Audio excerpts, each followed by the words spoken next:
ഇത് വെച്ചാൽ ഒന്നുമില്ല. വൈഫുണ്ടോ? വൈഫിനെ വിളിച്ചാൽ ഐ ലവ് പറഞ്ഞായി. വൈഫിനെ വിളിക്കാം, ഫോൺ വിളിക്കാം, ഐ ലവ് എന്ന് പറയാം. അപ്പൊ 100 രൂപ വരും. വേറെ ഒന്നും നോക്കണ്ട. വൈഫിനെ വിളിക്കാം, ഐ ലവ് എന്ന് പറയാം. അത്രേ ഉള്ളൂ. വേറെ അതിന് എത്ര കഷ്ടപ്പാട് അല്ലേ? സ്വന്തം വിളിച്ച അതില അങ്ങനെ നിൽക്കാൻ പാടില്ല. അങ്ങനെ നിൽക്കാൻ പാടില്ല.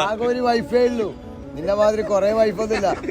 ആ കേട്ടാ, സ്പീക്കറിലുണ്ടാ? എന്നേരം അതും കൂടി കേൾക്കണോ?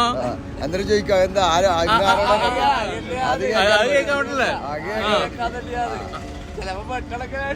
Hello,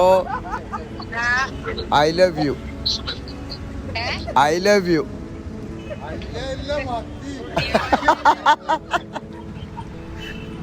hello. ആ ഓക്കെ, പോരെ പോരെ.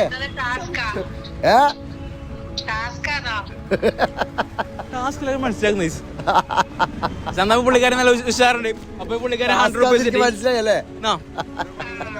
Okay, thank you. 100 രൂപ താങ്ക് കിട്ടില്ല. ഈ ചിരി കിട്ടും, മനസ്സിലായി? ഈ ചിരിയും കിട്ടും. ഞാൻ പറഞ്ഞേക്ക് ഇപ്പൊ അക്ക് കിട്ടിയ ഉപകാരം എന്ന് വെച്ചാല് ഈ ചിരി കിട്ടി. ബാണ്ട 2 ആൾക്കാർ ബാജാരം കണ്ട് അതക്ക് മതി, മനസ്സിലായ? സ്പോൺസറാണ് സ്വന്തം കയ്യിൽ പണിത്തുണ്ട കഴിച്ചത്, മനസ്സിലായ? അല്ലാണ്ട് സ്പോൺസേഴ്സ് ഒന്നും ആവശ്യമില്ല. Channel Abthar vlogs. ഈ സംഭവം എന്ന് അറിയാം. ഇപ്പൊ ഞാൻ ഇയാൾക്ക് 100 രൂപ മുതൽ ചിരി കിട്ടി. ഇയാൾക്കൊരു ചിരി കിട്ടി. നേരത്തെ ബാണ്ടാറിന് ആൾക്ക് ചെറിയൊരു ബാച്ചർ ഉള്ളിൽ നിന്നാലും ഉണ്ടാവും, മനസ്സിലായ? അത്ര ചെറിയ സിമ്പിൾ പരിപാടി അല്ലേ? അത് ചെയ്യായിരുന്നു അല്ലേ? അല്ലേ? അതാണ്.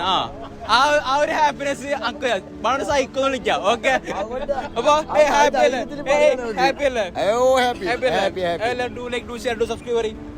Do like, do share, do subscribe. Do share. എല്ലാവരും ലൈക്ക്